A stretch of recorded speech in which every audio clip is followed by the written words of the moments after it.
Time to catch up on Second Amendment news. Joining me right now, John Petrolino. He's a U.S. Merchant Marine Officer, 2024 Second Amendment Foundation Journalist of the Year. He's a board member at the Citizens Committee to Keep and Bear Arms and also a certified firearms instructor in a lot of different disciplines. He writes at Bearing Arms and Ammo Land News. John, where on the earth have I caught you today? Oh, I would love to tell you that, Tom, but that's confidential. How you doing today, man? Oh, okay. All right. So you are, in fact, somewhere on the ocean in one of the seven seas. Sure. Fair enough. All right. Good deal. All right. So you've been covering the Second Amendment and what's going on a good bit. And I was wondering if you had like 2, maybe 3 stories that you're working on that you think people ought to know about. The biggest thing right now, and this is kind of like old news, but it's not old news, and I know your listeners are super aware of it because you've covered this, but it's the post office carry prohibition getting overturned in the court in Texas, right? And I know you guys have been tracking this really hard lately. One of the things, though, about this whole story, aside from the fact that, and to get your listeners up to speed for them that don't know, is a federal court found in September that certain post offices cannot ban carry of firearms on their property. They found that unconstitutional. Now, there's a couple of hang-ups with this story, as you're aware. It's been filed down to the organizational plaintiffs, so members of Firearms Policy Coalition and Second Amendment Foundation are the ones who are the affected parties, so it's not like this is a wide, sweeping, nationwide injunction, and that's part and probably the fault of the CASA or Trump versus CASA case, which does limit these nationwide injunctions, which they say is on an interlocutory basis, so I don't know. We're probably going to go into the weeds too much, but some of the things that are really, I think, important about this story that no one has really talked about this is, number one, is that the post office, like the USPS, is obviously aware of what happened, and the reason I know that is because I actually reached out to them, so I've got like 5 stories about this. You and I have talked about this for a while. And yeah, but you came across like a leaked memo from USPS about this that they didn't want out. What did that tell you?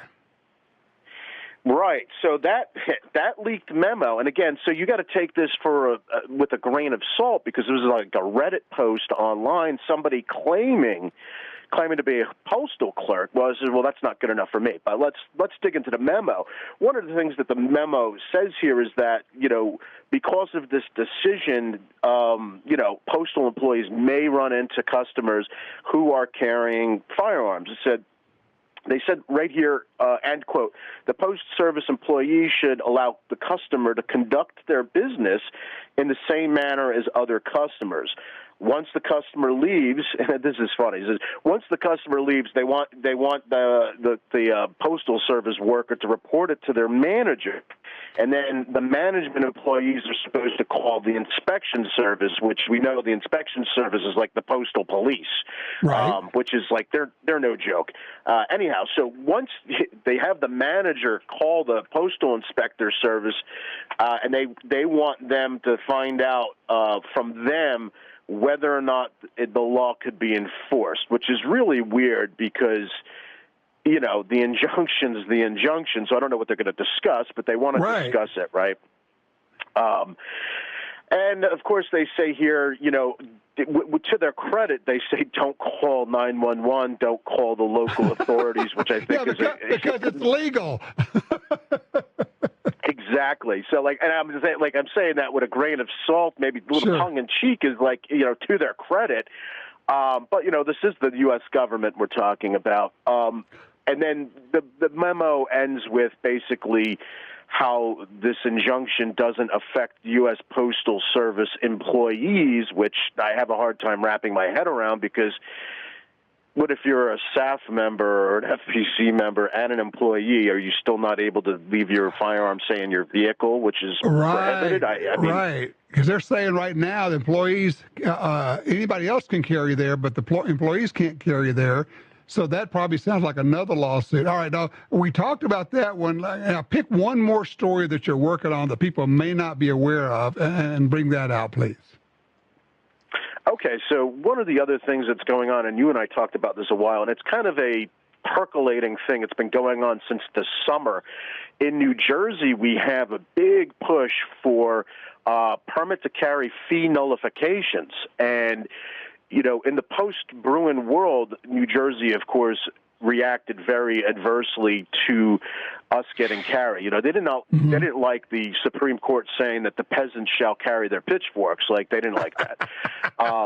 Yeah, so one of the things that they did in their Bruin response laws, they jacked up the price for a permit to carry to $200, and part of that $200, $50 goes to the state and $150 goes to the local municipalities. So two things have happened, and I haven't really finished working on this story yet because there's a lot of stuff going on, and like I said, it goes back to June, but we have 10, maybe 11 municipalities right now who have passed resolutions where if you get a permit to carry, they will send you back or rebate you your $150 fee because the local municipality have found the fees to be onerous and unconstitutional.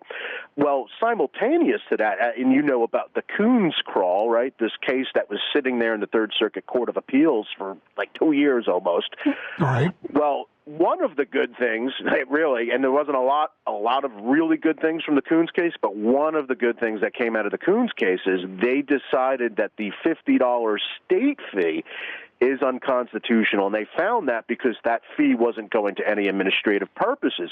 So in essence, if you live in one of those, 9, 10, or 11 municipalities who have nullified their fees, you're getting a free permit to carry. This is my shocked face because you're talking about New Jersey here. Well, it's funny. It's like what happens when you corner an animal, right? They don't really act very well. And that's what New Jersey has essentially done to the New Jersey gun owner for decades, is they've put us into corners, and they've forced us to come up with ways to fight them that are really, really, remarkable, and this was one of them. So the first one came out in June. Like I said, it was Daniel Francisco in Englishtown, New Jersey, and it's spreading kind of like wildfire. Now, the initiative itself, it's got full backing and support from gun rights organizations. Once this grassroots efforts got ignited, New Jersey Firearms Owners Syndicate, which is a New Jersey group that's about a year old, and Citizens Committee for the Right to Keep and Bear Arms got involved. Mr. Gottlieb is very, very interested in this, and he's been throwing his support behind it, as well as the NRA Institute for Legislative Action. So it's not like this initiative doesn't have any teeth, and it's like, well, we look at it, might poo-poo, maybe there's only 10, 11, 12 towns, but this is actually, like, very meaningful. Well, yeah, it's really something, and, the fact that, as you say, the gun owners in New Jersey are saying, okay, we have been putting up with this forever, and we're going to start pushing back. I'm just looking forward to seeing what comes next. Hey, John, tell people where they can read what you're up to and your writing. All my stuff, a lot of it is over at Bearing Arms, but I cover at a lot of other places. You could go straight to my website, thepenpatriot.com, and if you go to stories over there, you click on that, there'll be a link to take you to my link tree, and you can also subscribe to my newsletter, and you'll get like a weekly update on what I'm working on. But Bearing Arms is the website where I do most of my stuff, thepenpatriot.com, and if you want to reach out to me, I'm always looking for tips, john@thepenpatriot.com. Sounds good. Hey, I appreciate what you do. You're doing great work. You take care, okay? All right, Tom. You have a good one. You too. Take care.